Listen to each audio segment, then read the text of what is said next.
Ang mabuting balita ng Panginoon ayon kay San Juan. Papuri sa iyo, Panginoon.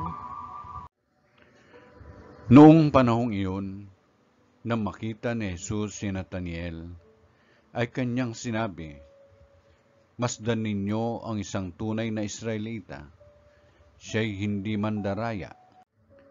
Tinanong siya ni Nataniel, "Paano ninyo ako nakilala?" Sumagot si Jesus, "Bago ka pa tawagin ni Felipe, nakita na kita nang ikaw ay nasa ilalim ng puno ng igos." "Rabbi, kayo po ang anak ng Diyos.